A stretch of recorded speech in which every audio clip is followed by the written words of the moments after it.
My name is Bill Peterson with Helios, and Helios is a new product by Nocturnal in which we've got lighted, the world's first lighted fletchings actually.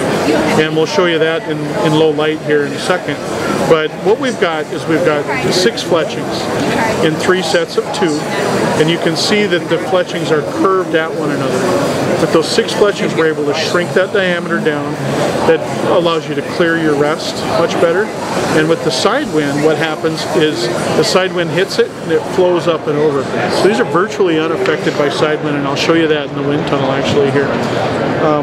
They work both as lighted or unlighted. We'll sell them as a 3-pack of combination of knock and fletching, or as a 6-pack of unlighted fletching. So you can put it on any arrow, use any knock that you want. And some guys may want to do that in the range. Now, please don't think I'm saying anything against blazer vanes, because I've used them for years. They're a fantastic product. But if I show you what happens in a side wind on a blazer vane, that side wind hits and it's got this big valley between the vanes. And so when I put it in the wind tunnel, you'll see that it actually stalls out and then it spins. And it stalls out and then it spins. And what happens is your groupings just get bigger and bigger. So and obviously you also have the bigger the diameter, so it makes it difficult to clear the rest. So with that, let me throw one in a wind tunnel here, and I'll show you how they do.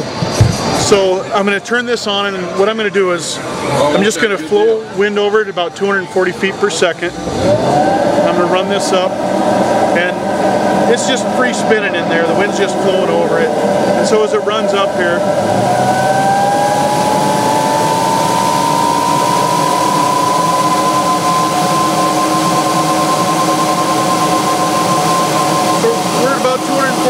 second, and I'm going to put a crosswind on it. And right now, the crosswind is only about 10 miles an hour. It's 10.6 miles an hour actually by quantified measurement. If I measure the RPM before and after I've applied that crosswind, virtually unaffected. If I run it all the way up, here I am at 20 miles an hour wind. Now, the performance difference, and quite frankly, there's the only thing that's affecting this thing is wind right now and the bearing supports that I have. Now if I swap this out and I put the traditional vane in there, and like I've said before, I am not saying anything bad about a blazer vane at all. I've used them for years. They're a fantastic vane.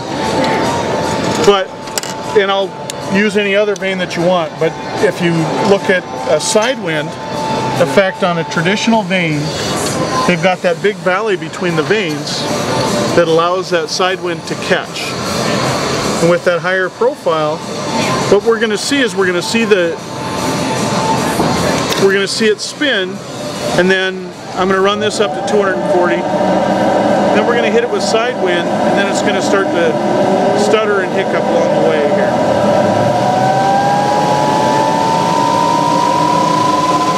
So we're coming up to 240 feet per second, and I put 10 miles per hour wind on it.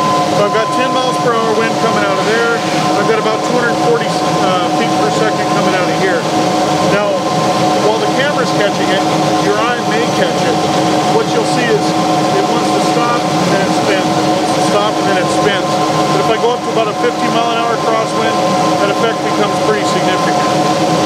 So just watch the vanes here and you'll see it. I did it right there, for example. So it slows down, speeds up, slows down, speeds up. So obviously your groupings just get bigger and bigger and bigger. So major advantages, ease of assembly, and that really is the reason I created this product in the first place. I got tired of blowing my vanes and having to refletch. So I wanted to have a molded product that just slides on. So the vanes just slide on. The knock slides in. I do recommend a couple drops of CA glue on the shaft, and you're ready to rock and roll. Now, the blazer vanes, I'm going to turn this down so I don't have to yell at you quite so much here. The The blazer vanes to me are still a heck of a product, and they're somewhat the standard. So what I did is I put them in a mechanical shooter, shot them at 40 yards, and made the drop of these aerodynamically match the drop of the blazer vanes. So the guy should be able to strip the damaged, or maybe they just want to get rid of their blazer vanes, should be able to strip those off, slide this on, they're ready to go. They shouldn't even have to re-sight, except they'll see tighter grooves. If I show you this, you know, in low light,